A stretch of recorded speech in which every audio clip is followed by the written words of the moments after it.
Malala, thank you so much for taking the time to do this. Yeah, thank you so much to all of you. It's such a wonderful time to be with you, and I have met amazing girls, as well as a few boys, who are also a little bit amazing. I think the girls' passion to get education and to support children around the world to continue their studies, and especially for those children who are now badly affected because of conflicts. So I'm really inspired by your work and the passion you have for education. Can we get a cheer for that? Malala's message needs to be heard. It is an extraordinary message. It's resonated around the world. I'm just honored to share a stage with you. The only reason I, through some cheat of life, get to share a stage with Malala is we are both alumni of the 30 Under 30 list, Yes. AKA the list that annoys old people very, very much. So it's nice to, one cheer in the crowd there. Probably not from an older person. So it's nice to be here reuniting for the summit that annoys old people very, very much. And you've tackled such extraordinary topics. You've put gadgets together on stage. But this is the moment that I was most excited about seeing, because you have changed the world. Everybody knows Malala's story. They know that you have been called the bravest girl in the world. And everybody knows what you have gone up against, including facing down death to make your message heard. So this is an extraordinary opportunity. Of course, you've also been in the news because of the Nobel Prize. Yes. An extraordinary moment there. Can we get a cheer for that? Youngest winner ever, as we just heard. Malala, what went through your mind when you first heard that you had won? I was in my chemistry class, and I was focusing on chemical reaction, et cetera, and then one of my teacher came, and I was quite worried. I said that, what have I done? And then she told me that I have won the Nobel Peace Prize, and it was a great honor for me to hear this. And it was an honor for me because not many women have won the Nobel Peace Prize. So in that sense, yes, a great honor that a woman has won it. Then the youngest, so it also gives hope to many young children and many young people who are working for education, that yes, their work is appreciated, and what they're doing for the cause of education matters. Because sometimes we think that we are children and what we do may not have a good impact. So it shows that our work also has a good impact and it can bring change. So that was also a great honor that the youngest person gets it, like the youngest nominee and laureate ever. So that was a great honor. And the extraordinary thing is, even describing such a personal moment of excitement, you're so eloquent and you are so committed to your message of empowering other young people. But take me inside on a personal level, what that's like. You're in chemistry class, you're with classmates, I guess. You hear this, did you do a happy dance? I probably would have sang an embarrassing victory song. I'm sure you were more dignified. I'm not good in dancing, so I just told my teacher, thank you very much, and then they called an assembly in school. It was the first time that I spoke on the stage of my school, and I was so nervous. I was not nervous at the UN, not nervous here, but I was nervous at the school, and because the teachers were there, the students. But then I told them that you are very lucky that you have such a great school with all the facilities. You have science lab, computer lab, you have wonderful teachers, you have no deficiency, you have good classrooms, chairs, tables, everything. But there are schools in some parts of the world where children do not have enough facilities, and some children do not have schools at all. So you should be thankful that you have got all these facilities and you are getting quality education.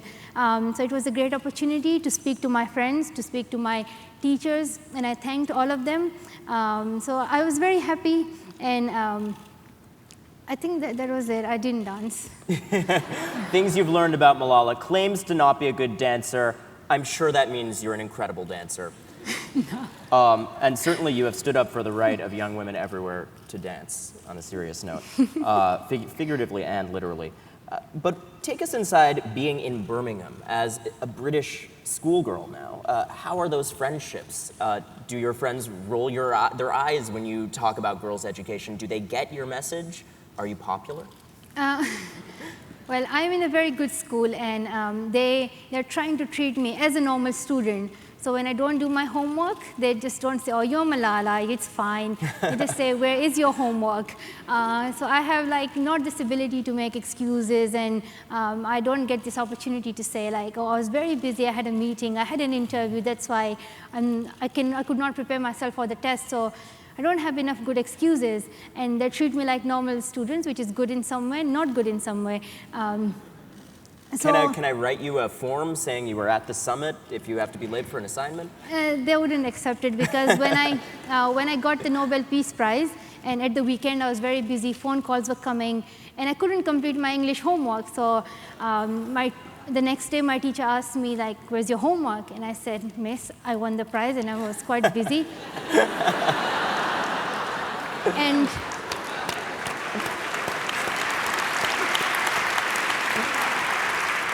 what is that teacher's name?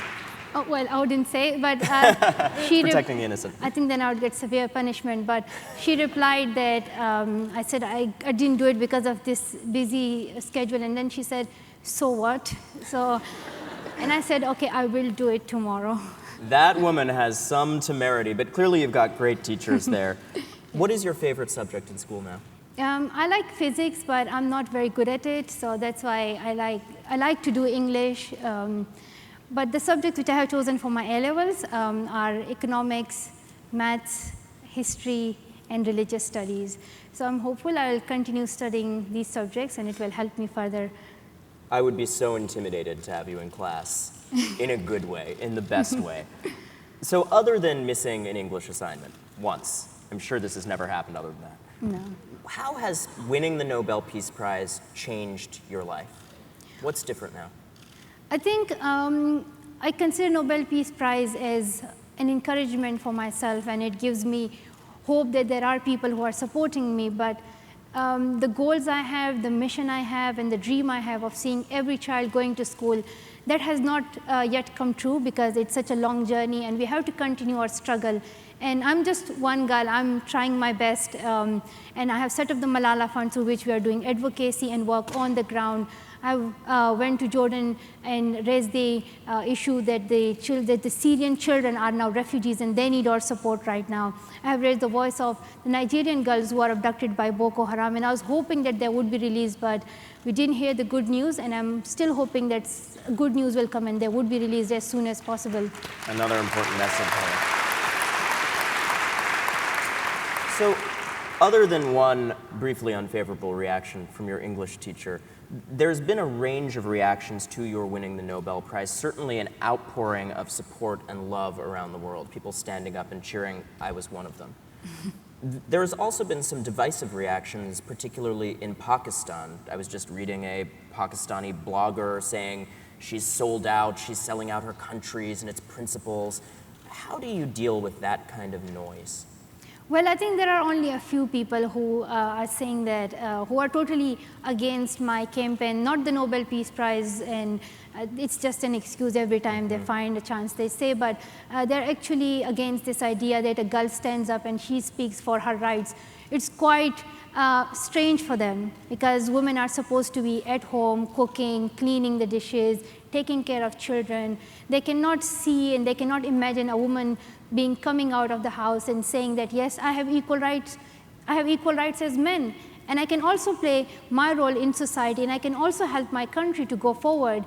So I think this is the mindset that we need to change, and I don't feel any sadness when I hear this, because this is the mindset that we have to fight against, and that is through education. Through education, we need to tell them about equality, about justice, about equal rights for every person. And there are only a few people. The whole Pakistan is supporting me, and they're standing behind me. There are a lot of celebrations. So I think this is the news. In the news, it is highlighted more, but in fact, this is a minority, a very small number of people. That certainly accords with my own experience of it. We were talking a little bit before we came out on stage. I did spend several years in Pakistan. It's a country I love from afar. I know it's the country where your heart still lies. Yes. How do you think Pakistan has changed since your shooting? The Time magazine said this month, Malala has done more to combat the Pakistani Taliban than the Pakistani military. Well, I'm trying my best to help my country, and in my country, there are like 5 to 7 million children who are out of school, and I want to see those children who I used to see every morning while I was going to school. And those girls, those boys, they would be collecting garbage, they would be working in other people's houses, and they would not get this opportunity to go to school. They would never be wearing a school uniform, which was their dream. So I wanted to see those children getting quality education, and this is still my dream, to see every child in Pakistan and all over the world to get quality education. So this is part of my projects, and we have already started a project there through the Malala Fund. We are helping those girls who were suffering from domestic child labor, and now those girls have got scholarships in Swat Valley, which is my hometown, which I love very much. And now these girls are getting education. So in Pakistan, there is a big change, because before I was attacked, there was only a few people could say that the Taliban are terrorists, and they are responsible for all the conflicts and wars in our country, for all the bomb blasts, for all the suicide attacks. But after the attack on me, people raised the banners and they said that I am Malala and shame on Taliban. No one could say shame on Taliban before. No one could say that yes, the Taliban, they are the responsible people. So a great change came, that people started to say to them that yes, you are the responsible ones, not saying like those people or the terrorists. People started speaking freely and openly. So that was a good achievement. Other than that, there is a resolution has been passed in the Assembly, in the Senate, saying that we should focus on education and we should make sure that every child goes to school. And they have, like, this is part of law in Pakistan, that children should get free education, but it has not come to practice. So they're trying to focus on it. So I think it's great achievement that in Pakistan now, children are getting, like parents and people are focusing more on it, but it's still a long journey, and we have to continue the struggle. An illustration of just how long the journey continues to be, 22% of girls in rural Pakistan have even completed primary school. 7.5% of girls in certain tribal areas of Pakistan are literate. Those are startling odds, Malala. What needs to change in Pakistan to make progress? Well, when you ask a parent that why is your daughter not going to school, so the answer you receive is that we are a poor family, we cannot afford, or the schools we have from the government do not have enough facilities, there are no teachers, the school is not near to us, and several other issues. They think that girls' education is not important at all because girls are supposed to get married. So we have to fight all these issues. So first of all, tell them that what is the real message of religion Islam, because some people think that Islam is against girls' education, which is not true at all, because in Islam, it is not only your right to get education, but it is rather your responsibility. You have to go, you have to learn, you have to get education, and it's for both boys and girls, for both men and women. So that needs to be clarified, that Islam gives a message of learning. Malala, that is a message so infrequently heard right now in the conversation about Islam. It is so important that you make that point. What does your faith mean to you? You've gone on the record saying Islam is being misused by these terrorist organizations. What is your faith about? What is the proper use? Well, the word Islam means peace, and for me, Islam is a religion of peace, a religion of brotherhood, humanity, love, tolerance. So I think this is the real, we need to understand what real Islam means. As far as I know, Islam has always given the message of justice, and I strongly believe in Islam, and I'm proud to be a Muslim, but there are a few people who have shown this bad image of Islam, and they are misusing it for their personal benefits, and they are misguiding people and they are saying that what we are doing is right because we are doing it in the name of Islam, which is not true. So I think we need to also give this message of what real Islam says, and so we have to fight that as well to show the real message of Islam to people. Other than that, we also need to fight poverty in Pakistan to make sure that every child goes to school and children do not suffer from domestic child labor, or girls do not suffer from early child marriages. So these are the issues that we need to fight, and we need to raise awareness. Raising awareness is very important. Thank you for that message. It's such a difficult issue to discuss with sensitivity, what we're talking about right now, the debate over the place of Islam in the world right now and how it is being misused, particularly for non-Muslims like myself. So I'll try to proceed with great sensitivity here. There are certainly those in the United States and around the Western world in particular who think that they hear what you're saying about the text of the Quran and about the true Islam, as you just put it, but they see, it appears that there is such widespread misuse of this type you're talking about, that there is something about the Islamic faith that is leading to this hotbed of hatred about women, the fight against education. Why is that? Why Islam right now at this moment in history? Well, I don't know the exact answer, but according to my experience and what I know, I think it's we always try to learn it from others. We never say that I will go and I will learn it myself. And Islam, when you read Quran, it's all about interpretation, how you interpret it and what you learn from it. It can have different meanings. So many religious scholars have interpreted Quran and the other religious teachings in different ways, and then they have concluded it. So we have different scholars with different ideas, and that's why we have like 72 groups in Islam. They believe that Islam should be practiced in different ways. So I think unfortunately, we have now divided ourselves into Shia and Muslims, in Shia and Sunnis, and there are lots of other groups. So I think we should all remember that we are still Muslims, and we have this one faith, and our Islam teaches us that be together, be united, be tolerant, and tolerance is an important part of religion Islam, and patience is an important part of Islam. So I think learning the real meaning of Islam is very important for this to understand. I hope that message is heard, Malala. One of the points of contention is, of course, the treatment of women in Islam, and particularly by these people misusing Islam, in your words. Do you consider yourself a feminist, Malala? Well, I fight for women's rights, and I believe that every woman has the right, everyone has equal rights as men have, because why should there be a difference? Because sometimes people think that women's bodies are weaker and they do not have such big muscles as men have, and they cannot run a family, they cannot run an office, and they are not as wise as men are. But we actually don't see the reality, because in reality it is the woman who is controlling the whole house, who is taking care of the children, who is also cooking, never appreciated for that, who is cleaning the house, never appreciated for that. So I think we have the work that woman does, we think, oh, it's her job and that's what she's supposed to do.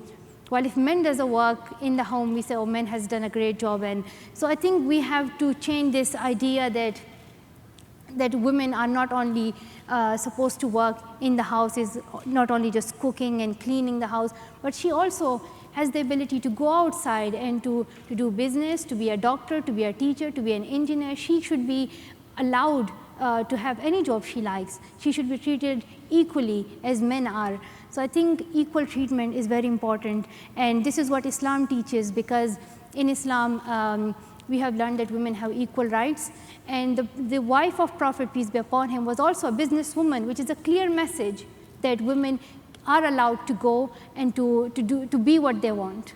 I don't know, audience, show of hands. First of all, a cheer for that. We won't force you to use the term. Does it sound like feminism to you? Show of hands. Yeah, so maybe that is feminism, or maybe the term doesn't matter, but I know I'm sitting here and thinking, Malala, I don't think I've met anyone of any age or any gender that is stronger than what I'm seeing in your eyes right now and in your story. So thank you for sharing that with us. And people see that at home and they wonder, how could they themselves ever muster that kind of strength? I don't know that I would be able to. What was Malala like before all of this? Did you always have that fire? Introduce us to Malala before the BBC blog, before you became a global icon. Well, I started writing the BBC blog when I was 11, so I had a very short life before that. But you gave your first speech at 11. So this yes. started early. Yes, very early, because the Taliban came very early, unfortunately. Before that, I was living a happy life, like it is in every story. And I consider my story sometimes like a story in a movie. A movie begins with a happy life. Everyone is living quality life with happiness, and then suddenly a villain comes, something bad happens. But at the end, the villain loses and the hero wins, and there's a happy ending.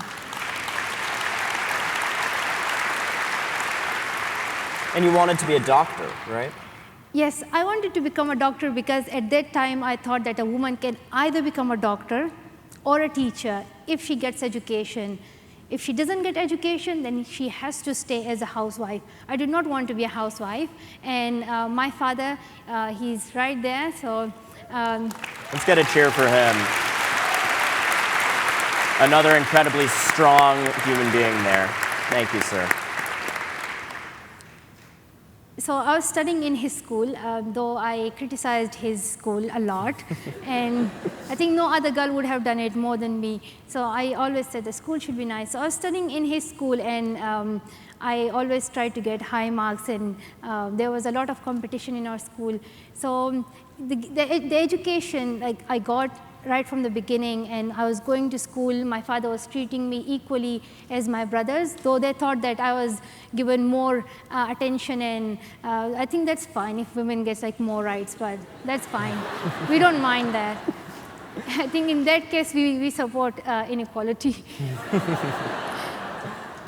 So I think I was a normal girl, wanted to become a doctor, was fighting with my brothers, which I am doing right now. I haven't stopped it, which is part of my campaign. Are your brothers in Birmingham with you now? Yes, yeah, unfortunately, they are with us. And Sounds like my family. And are you close with them? Well, yeah, we are together, just in the one house, but I don't know, they like teasing me, they like annoying me, and it's the role of brothers. yes, We're very and I'm annoying. the only sister. They don't try to thank God that they have got a sister, and they don't try to say, okay, she's the only one, we should respect her, we should love her. And when I enter their rooms and say, my younger brother, I tell him that, Atal, are you doing your homework? Stop playing on the computer. And he said, just get lost. And I said, so that is their behavior and their reaction, and they always play on iPads and those things. So I always tell them that you should focus on your education, because when I go outside, I tell every child that education is very important for you, and you should focus on your education. But here in my home, I have two brothers who are not doing their homeworks. And so the little one, he's cheeky as well. And once, someone sent me an iPod, and he saw it, unfortunately. And then he started saying that he was only 8 at that time, and he said that, you see, this friend has got an iPod, this friend has got an iPod, and everyone has it, so I should have it as well, and I would need it. I am just like an independent boy, I have the right to have it. And I was not giving it to him. I said, focus on your studies. And then he started crying and shouting at me, and he said, the world thinks that you are the bravest girl in this world. I say you are the most cruel girl in this world. You can't give me an iPod, so this is the behavior, and this is their reaction. So you support the right to education, not the right for annoying brothers to have iPods. What's your policy stance on this? Yes, the right to education, like for every child, including my brothers and myself. Even them. And what about your relationship with your mother? She has taken a much more private role in this campaign of yours. Has this at all been a difficult transition for her, as I'm sure it would be for any mother, with their child being so much in the crosshairs, literally and still figuratively?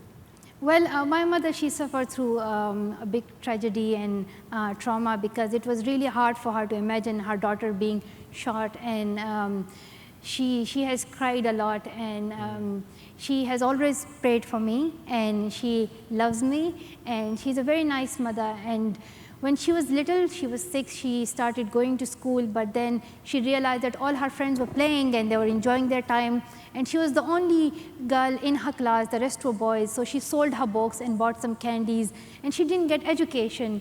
So now she has realized that education is very important for her, and she has started going to school. It is an English learning school, and she is learning every day, and she thinks that education is very important for her. So she's inspiring me that education is very important and I should continue this campaign. So her struggle to get education now at this age gives me more courage, and it gives me strength.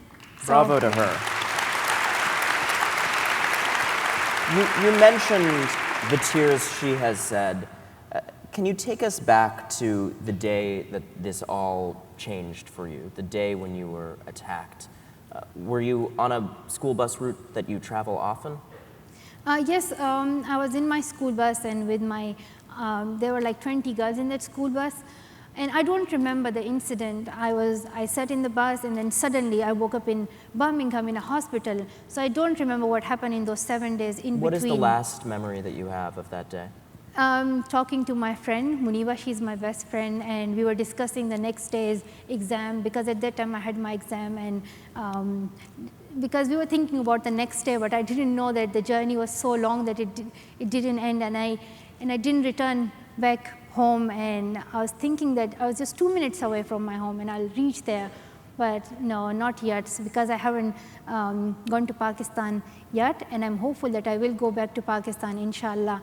And it's my dream to see my home, to see my school and my friends. I hope so too, Malala. Yeah. I really hope so. Did you notice anything amiss that day? Was anything different, or was it just another ride on the bus? Well, for a few days I was feeling that something can happen to me. I don't know, just strange feelings were coming into my mind. But usually the Taliban, they would come to your house at night time. We have like hardly heard this news of they killing people at the daytime. So every night when I would sleep, I would say some prayers, and I used to say Ayatul Kursi. It's a prayer, and when you say it 3 times, we believe that you build a boundary around yourself and it protects you. If you say it 5 times, then around your home, and then when you say it more and more, it protects your whole city and then your whole country and the whole world. So I used to say it every night, and I believe that God will protect me and God will protect our family and everyone. I did not want anyone to be targeted. I wanted everyone to be safe. But I was thinking that things will be okay, because we were still living there in Swat Valley, and I was hopeful that things will be okay. But already life was something very foreign to most of us in this room, most people who live in the comfort of the security we typically have in this country. You blogged for the BBC, first anonymously, and you wrote about hearing artillery fire in the night. There was the encroachment of the Taliban and more people staying out of school. What was the most frightened you were during that period? Well, during the day, we used to be a bit hopeful, because I would go to school, even though there were artillery like firing and shelling, but we were still hopeful that we are near to our schools, our families are with us, we are not yet targeted. But at night time, it used to be very difficult, because you would hear a cannon being fired after every 15 minutes, after every 10 minutes, and you would not be able to sleep well, and you would be thinking that you can be the next target, and you can be, anytime the Taliban can come and they can take you to the Green Square, which was then called the Bloody Square, because more than 70, 80 people were slaughtered in the square. And so it was such a terrible time. And when I tell the story, it seems like it's just a dream, or it's not true, it can't happen, but it has happened. Women were flogged at that time just because they said that they were dancers, just because they were musicians. Men were flogged just because they did not have beard, just because they were wearing pant shirt. So it's the tiny things, and because of that, people were killed, people were not allowed to live their life. There was no freedom at all. So it was a very difficult time, and more than 400 schools were blasted. So I was really worried about my school, because on the walls, every day they would people had written threats on the walls, and we had received lots of letters and said that if you do not stop this school would be blasted. But fortunately, our school was protected, and but other than that, there were like more than 400 schools which were blasted. And at what point after everything changed, when you woke up in the hospital, did you decide, I'm not going to retreat, I'm going to go global with this message? So when I woke up, it is nice, but I think it's important to share that I didn't know where my parents were and where I was even. And I could guess that I was not in my country because the doctors were speaking in English.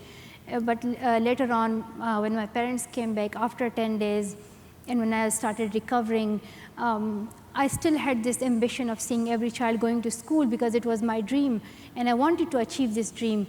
That's why I decided that I will continue it, and my father was with me, my mother started supporting me, and we were not alone. Shiza Shahid, who is the founding CEO and the co-founder of the Malala Fund, she was also there, and we all together started the Malala Fund. So people around me, people who send letters and best wishes, and through the media, like in every corner of the world, there was this support coming from people and these good wishes. And so that's why I felt that I'm not alone. The whole world is standing by me, and there are lots of girls and boys, and they say, we are with you. That's why I got this courage, and I stood up again, and I started the campaign for education. But going global with that message,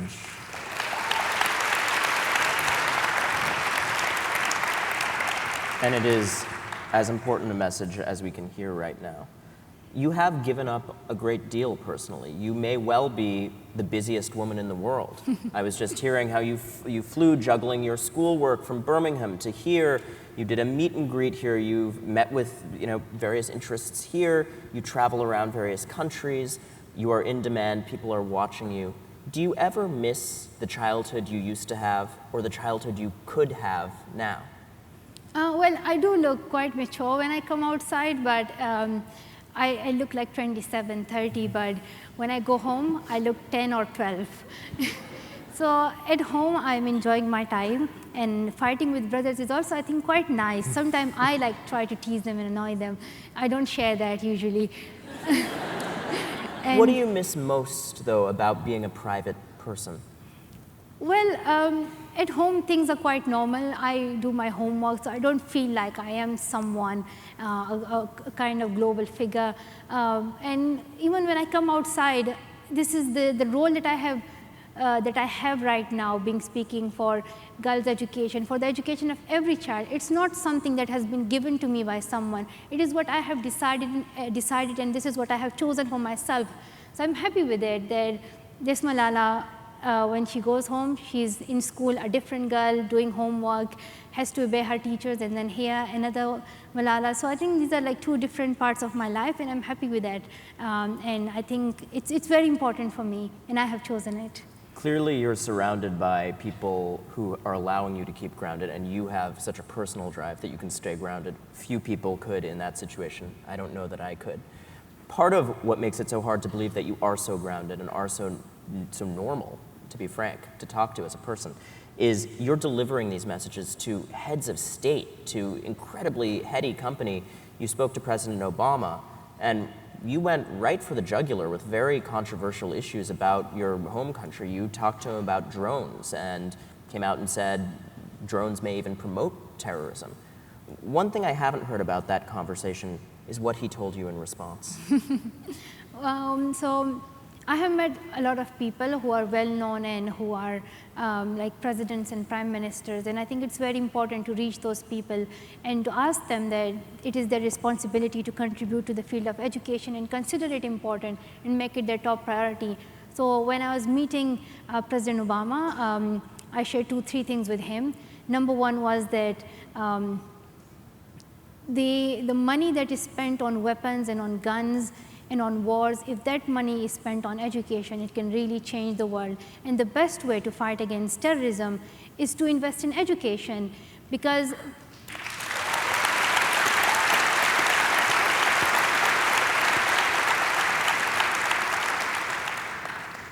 and my message was very simple. I said that instead of sending guns, send books. Instead of sending weapons, send teachers. So this was my simple message, and I said that these countries, the developed countries, they should start focusing on education, and this is how we are going to develop and go forward.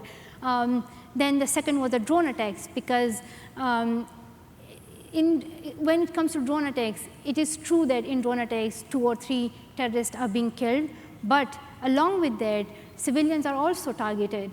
And this, instead of like terrorists are killed because of drone attacks, but terrorism is increased and terrorism spread more and more. So if the drone attacks continue, terrorism will spread and more people will become terrorists, because if a child's father is killed, that child can become a terrorist. So we need to find other solutions against terrorism. We need to focus on education, what kind of education we have, what kind of society we have. Do we give equal rights to every child? Why has this child become a terrorist? So we need to find all these issues and then try to find a peaceful solution for it. And so this was my message, and as well as I asked him, my father was also there with me, so he also said that America should support democracy in Pakistan, and we have a democratic government, and we are very fortunate and we are very happy for that, that we have democracy, and this is how we are going to become a developed country and to achieve progress. And we asked him to support democracy in our country.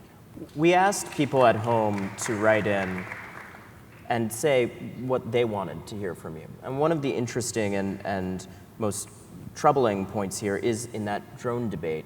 Daryl Lee wrote in on Facebook and said, what do you say to those who respond, the next shooting of a girl in Pakistan will be prevented because a terrorist was killed in a drone strike?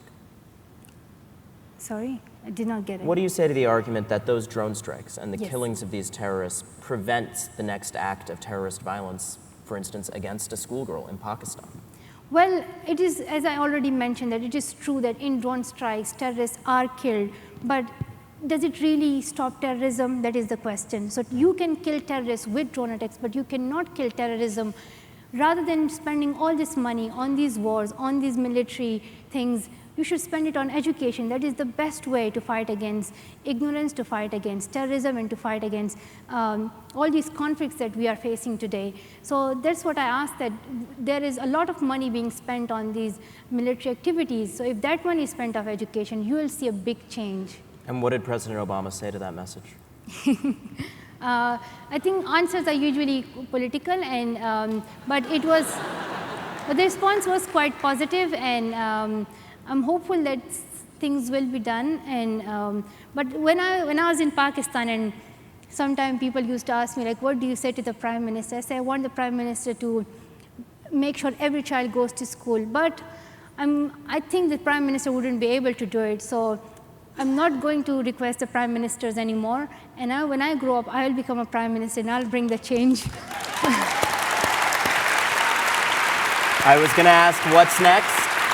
Prime Minister would suit you very, very well. Oh, well, thank you, but I want to continue my social work and continue the work that I'm doing through the Malala Fund, which is raising awareness, doing advocacy, and doing work on the ground, building schools.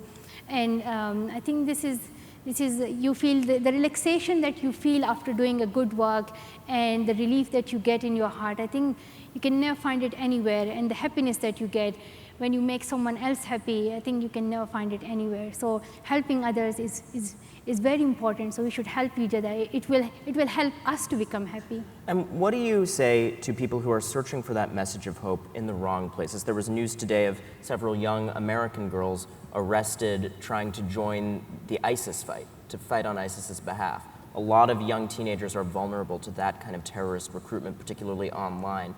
What is your message to those young people? Well, the important part of our life is questioning. We should ask questions. We should have this ability to say why, because sometimes we are motivated quite easily, and this is what was happening in Pakistan, because you would see a scholar, and that scholar would pretend that this scholar knows everything, which might not be true, and would tell people, this is the message, and according to this message in Islam, you have to kill all non-Muslims, or the Shias' views are different to ours, so you should kill all Shias. So we have created this idea that you are not allowed to question, but I think we should encourage the youngsters, the young generation, that you should ask questions like, why? Who said this to me? Why should I kill someone else? Why should I join a fight? Is this God wants me to do? So I think questioning is a very important part of our life, and wars and conflicts, I think these are never going to help Islam in any way, neither is going to help us in any way. Wars are always the killing of people. It's nothing else, just killing people. That is the most important message the world can hear. Malala, before we part ways, we've talked about you becoming Prime Minister. I'm Team Malala for Prime Minister of just about any country in the world. What's next for you in your free time? Quarreling with your brothers? Do you have a favorite pop song right now? No, not now. Do you watch Downton Abbey? No. No TV? Even the new Taylor Swift song? Give me No, something I there, watch Malala. just news. So. Any good books you've read lately? Yeah, I do read books, but I hardly found time recently. But I have read this book, Parvana's Journey. It's a very nice book, and it tells the story of girls in Pakistan, in Afghanistan, and how they suffered through difficulties and how they fight those difficulties. So it's such a nice book, and I have read a lot of other books, but well, when I was in Pakistan, I read about 8 to 9 books in my 15 years of life, and I was thought to be the bookish girl. And when I was brought to the UK, I discovered that children have read hundreds of books. So it was a challenging thing for me that, no, you have read only 7 or 8 books, so you need to read more and more books. And movies? Do you like American cinema, Bollywood? I understand Bollywood cinema more than the Hollywood. So because it depends on the language, the culture. I don't watch movies really. It is a wonder that you have time for anything with all that you fit in and all the good you're doing in the world. Thank you for taking the time to talk to me. Thank you so much. Thank you. Really appreciate it. Thank you. It is an honor, Malala Yousafzai. Thank you. And now Randall from Forbes has a special announcement. Thank you so much. Thank you.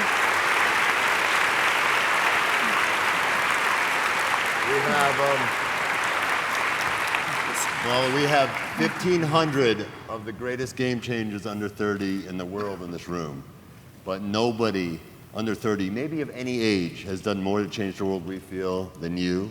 So on behalf of everybody in this room, Forbes and everything, we want to present you with the first ever Under 30 Doers Award. Thank you. Nobody's changed the world like Malala. Well, you all have. It's a collective work. Amazing Thank talk you. today. Thank you. you. Thank Thank you so much. Thank you.